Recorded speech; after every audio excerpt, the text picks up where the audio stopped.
Today's excerpt from the 12 December VA press conference is on a topic that's important for veterans, active duty service members, and their families. The VASP program was brought up by multiple reporters. Even if you're not facing a foreclosure situation, stay tuned so you can be ready to help point one of your brothers and sisters in arms in the right direction. Wonderful. Thanks so much. And then, with apologies, I've got more questions about VASP. In our most previous correspondence, we mentioned that there are 1,300 veterans who had a 50% increase in their monthly payment. Our last correspondence was that VA was saying it couldn't do anything to help them. It didn't have the authority to help them. I'm wondering if you've asked Congress for that authority, if you intend to try to get that authority. I mean, these are by our count, 1,300 vets who, because of the VA error, end up with a huge increase in their monthly payments. And I'm just wondering what you're able to do to help them. Good. Quill, thanks very much for that question, and thanks for your continued focus on housing for veterans. I would start by saying that since March of 2020, we've been able to help more than 750,000 veterans avoid foreclosure, and nearly 90% of all veterans who completed a loan modification during the pandemic received an interest rate lower than their original rate. Now, you've identified a group of veterans who fall outside of that 90%, and what we would say to those veterans is that we encourage them to work with their servicer, contact VA, talk to a VA loan technician to explore their options. Each of those situations is different, involving different circumstances. We're actively engaging with our congressional partners in discussions about a variety of different programs and different opportunities. We have the ability to work with them through the entire waterfall of options to help them retain their homes, including things like repayment plans, loan deferments, and much more. Right. We've had this correspondence, and I think, as you know, these are veterans who their rate didn't go down because the economy changed and rates doubled on everybody, and it's a relatively small number of veterans we're talking about here, who, again, because of a VA error that you guys have acknowledged and are taking responsibility for, they're in a very tight spot, and nothing in that waterfall is apparently going to help them. I'm just wondering what specifically you could do. You could turn PCP back on, or could you just categorize them? The experts we've talked to in the mortgage industry think that the VA does have the authority to do this. Well, I'm happy to talk to the experts that you're referring to. We've had extensive conversations exploring our options. And as I mentioned before, we've been able to keep 750,000 veterans in their homes since 2020. We're actively engaged. We have regular conversations with our servicers who provide the loans that we guarantee. We talk regularly with housing advocates, and we work with our interagency partners to actively explore all potential opportunities to do everything in our power to keep veterans in their homes and to expand the opportunity for home ownership. But we're also making sure that we're monitoring our implementation. So if you've got information that I don't have about those potential opportunities, I'm happy to have that conversation. Is that 1,300 number, by the way, does that make sense to you? I've asked this several times by email. Do you have a different estimate for the number of people who had a drastic increase in their I don't have those numbers off the top of my head, but I'm happy to take a look. Okay, great. I'll let other people ask other topics, and I think my colleague will have a couple more questions about VASP going forward into the next. Thanks, Will. We'll circle back. Thank you. Jordan. I just have two questions about VASP. One is pretty simple. How is the VASP rollout going so far?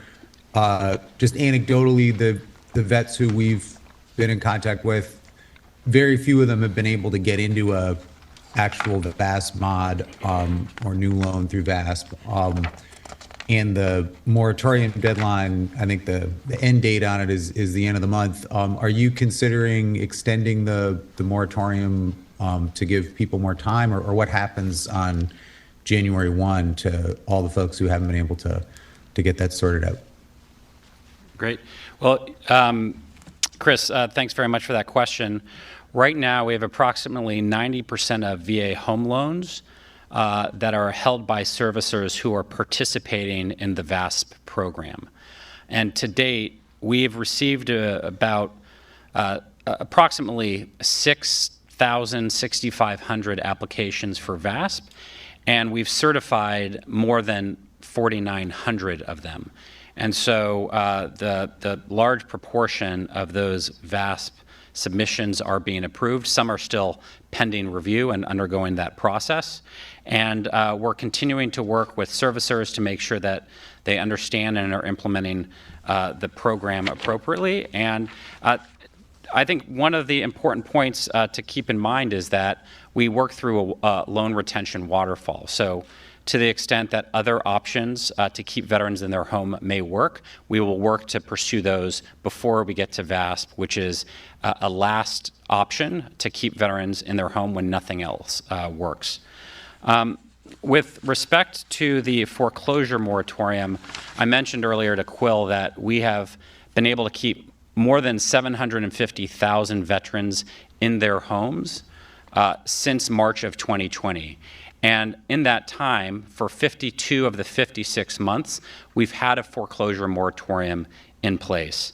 In the end of May, we provided an announcement encouraging servicers to implement a targeted foreclosure moratorium through the end of December. And that was designed to give servicers the opportunity to implement the VASP program. I mentioned it's approximately 90% of servicers, about 90% of the VA home loans are covered by servicers who are participating in that program. And so as we look towards the end of the month, we feel pretty good about the implementation of the VASP program. We've had high utilization from those submissions, and we encourage veterans to continue to explore opportunities with their servicer if they're experiencing financial hardship, and if they need assistance, to contact us directly to talk to a loan technician. That number is 877-827-3702. So we're anticipating the targeted foreclosure moratorium to expire at the end of the month, and we want veterans to know that we're here to help if they need assistance. Okay, and just when we first started reporting on this, there were 40,000 vets facing foreclosure according to industry data. So 6,000 is only 15% of those people, and interest rates are still at 7%. The other loan mod options, double people's or raise their payments massively. Mm-hmm. So it doesn't look, it looks like only a small portion of folks have gotten VASP. So, we're just concerned, obviously, like keeping an eye on, are people going to get the help in time? Yeah. And my other question is, with the 1,300 we identified, and we get it. There's 700,000 people got help. Like, hats off. We're not at the same time, we've identified for you guys, like, hey, look, in your own data, there's 1,300 vets who really got hurt here financially. Their payments rose massively, like more than 50% every month. And I understand the answer is often, well, they should reach out to us. Why put the burden on these veterans to raise their hand again and ask for help from a system that has failed them?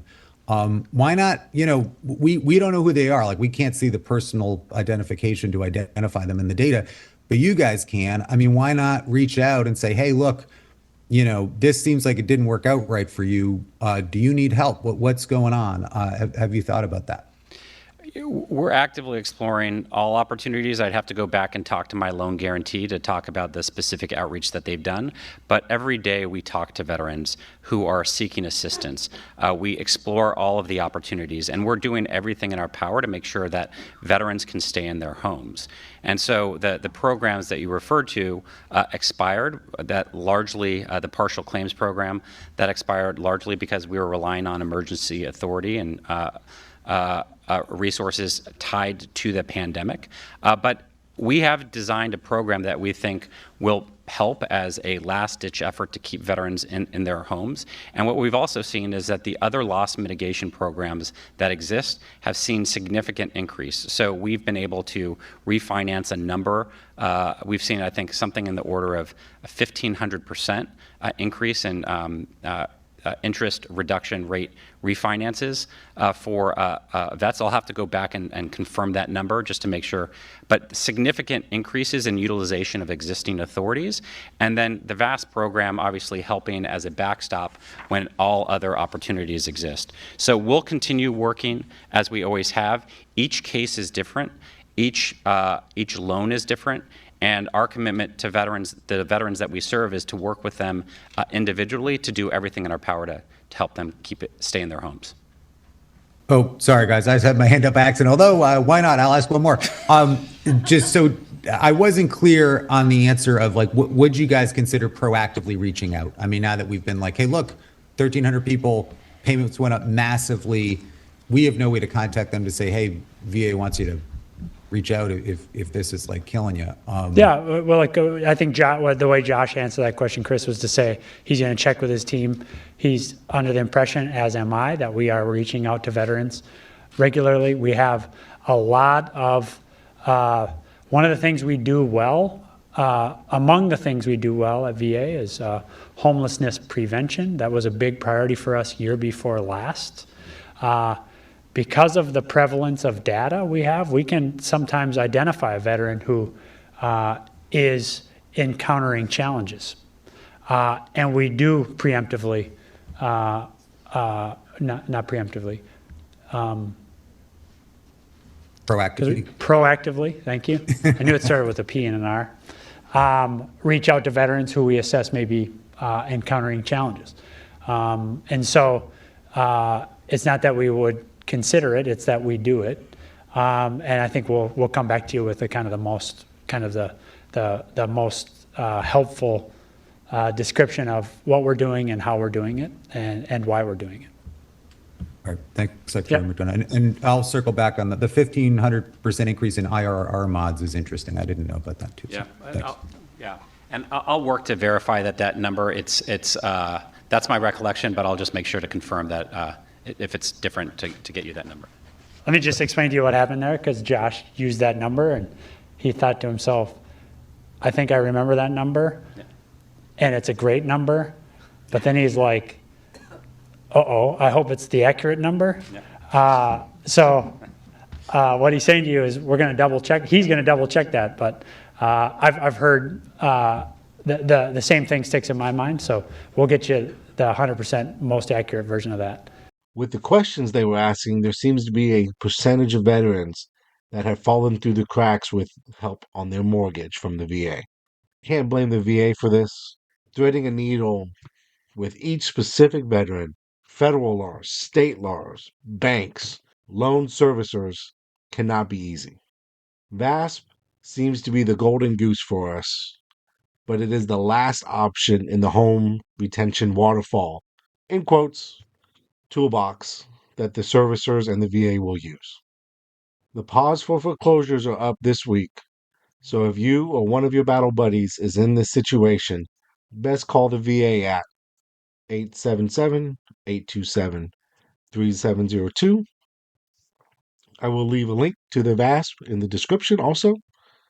On the other side, Mr. Jacobs and the secretary pulled out some stats and said all the right things.